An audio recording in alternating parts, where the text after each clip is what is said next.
Hello and welcome to my YouTube channel. तो कैसे हैं आप सब?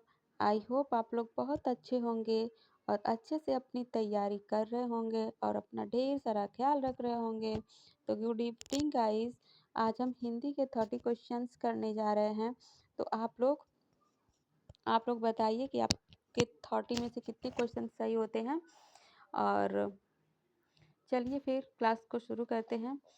पहला क्वेश्चन है, निशा का पर्यायवाची शब्द क्या होता है? दिवस, रात्रि, प्रभात या संध्या? तो जो निशा होता है उसका मतलब होता है रात्रि से। ठीक है, तो यहाँ पे इसका राइट आंसर हो जाएगा ऑप्शन नंबर बी, रात्रि।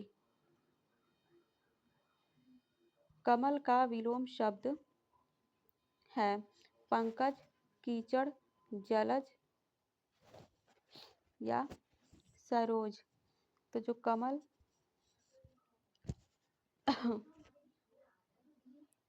कमल का विलोम शब्द है वो है ऑप्शन नंबर बी, कीचड़। और ये सब जो हैं ये इसके समानार्थी शब्द हो जाएंगे।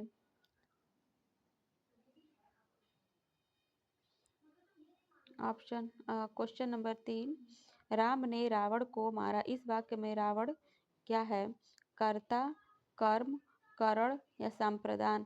राम ने रावण को मारा तो इसके आगे को आ रहा है, ठीक नहीं? तो कर्ता ने कर्म को, तो ये जो रावण है यहाँ पे कर्म हो जाएगा। ठीक है, तो तीसरे का राइट आंसर हो जाएगा ऑप्शन नंबर बी, कर्म। विद्यालय शब्द का संधि विच्छेद है विद्या प्लस आलय, विद्या प्लस लय, विद्या प्लस आलय या विद्या प्लस लालय? तो राइट आंसर हो जाएगा चौथे का ऑप्शन नंबर फर्स्ट, विद्या प्लस आलय। सूर्य का स्त्रीलिंग रूप होगा सूर्या, सूर्यी, सूर्य कोई नहीं है, सूर्य माता। तो पांचवे का जो राइट आंसर हो जाएगा, सूर्य का स्त्रीलिंग रूप इसमें से कोई नहीं होगा।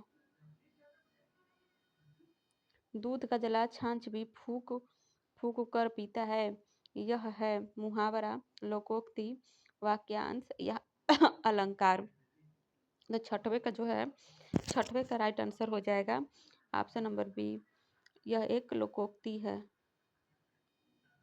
जो पढ़ता है वही बढ़ता है, यह वाक्य किस प्रकार का है?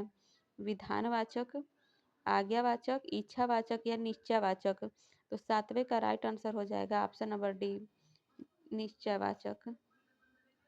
बहुत अधिक के लिए एक शब्द है अल्प, अत्यल्प, अत्यधिक, अल्प या न्यून? जहाँ पे बहुत अधिक होता है हम उसको अत्यधिक बोलते हैं। तो राइट आंसर हो जाएगा ऑप्शन नंबर बी, अत्यधिक। क वर्ग का उच्चारण स्थान है दंत, तालव्य, कंठ या मूर्धन्य? तो जो क वर्ग का उच्चारण स्थान है वो हो जाएगा दंत्य, सॉरी, जो क वर्ग का उच्चारण स्थान है वो कंठ होगा। अभिनेता में कौन सा उपसर्ग है? अब ये मूल शब्द है यहाँ पे नेता, और जो अभी है उसमें उपसर्ग लगा हुआ है। तो 10वें का राइट आंसर हो जाएगा अभिनेता। पुस्तक शब्द का बहुवचन है पुस्तकों, पुस्तके, पुस्तकें या पुस्तक? तो 11वें का राइट आंसर हो जाएगा पुस्तकों। 11वें का जो राइट आंसर हो जाएगा वो हो जाएगा पुस्तक का बहुवचन पुस्तकों। राम बहुत तेज दौड़ता है, यहाँ तेज क्या है? संज्ञा, क्रिया, विशेषण या सर्वनाम? तो ये क्रिया की विशेषता को बता रहा है तो ये यहाँ पर विशेषण हो जाएगा। तो 12वें का राइट आंसर हो जाएगा विशेषण। नीलकंठ में कौन सा समास है? नीला है कंठ जिसका? द्वंद्व समास नहीं होगा। तो 13वें का जो राइट आंसर हो जाएगा वो हो जाएगा बहुव्रीहि समास। ठीक है, तो बहुव्रीहि समास इसका राइट आंसर हो जाएगा। जल का पर्यायवाची नहीं है नीर, वारी, पय या अनल? तो 14वें का राइट आंसर हो जाएगा, ठीक है, 14वें का राइट आंसर हो जाएगा अनल।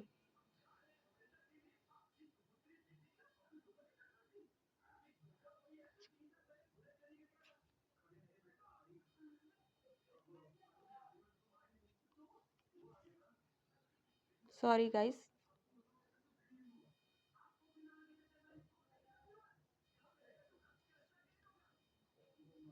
आंखों का तारा मुहावरा का अर्थ है आंखों में दर्द, अत्यंत प्रिय चमक या क्रोध। तो 15वें का राइट आंसर हो जाएगा ऑप्शन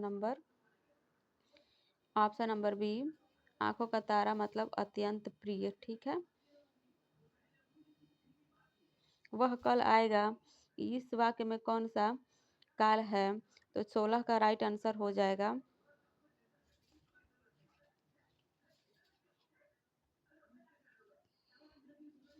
भूत,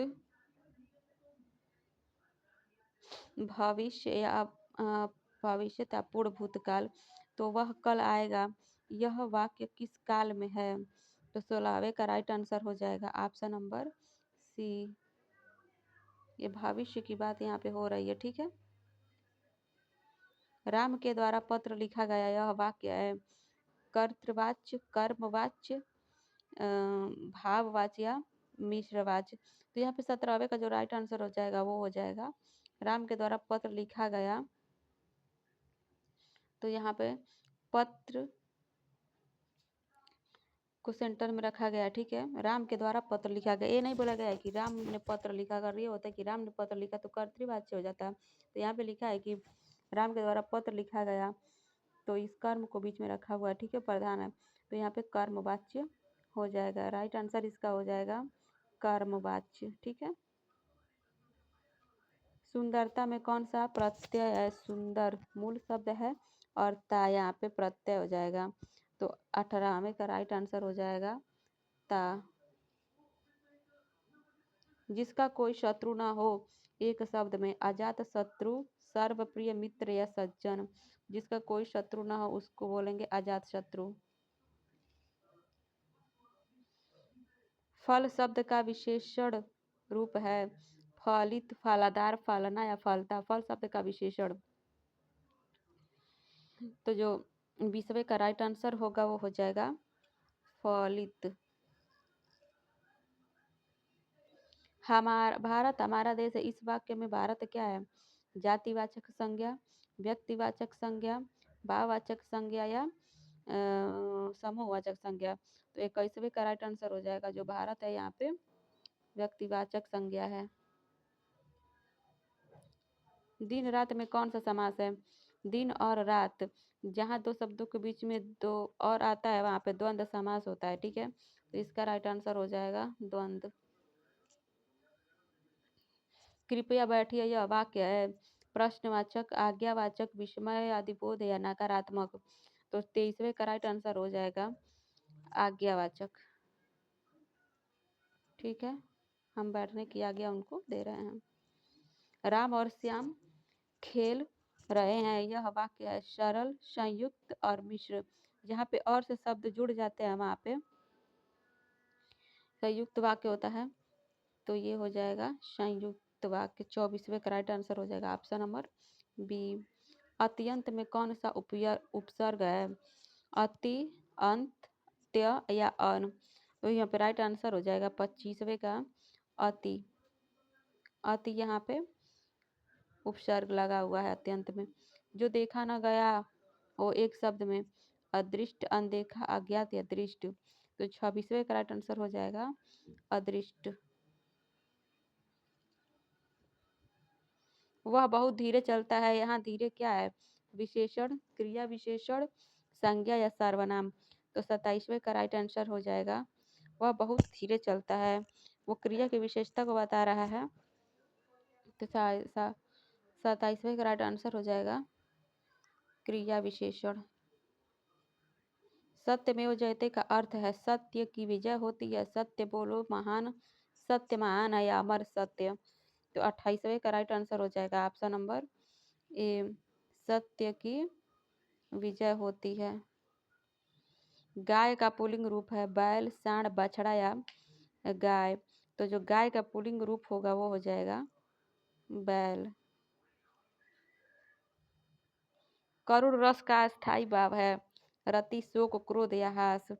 तो 30वें का जो राइट आंसर हो जाएगा वो हो जाएगा शोक। करुण का स्थायी भाव जो होता है वो शोक होता है।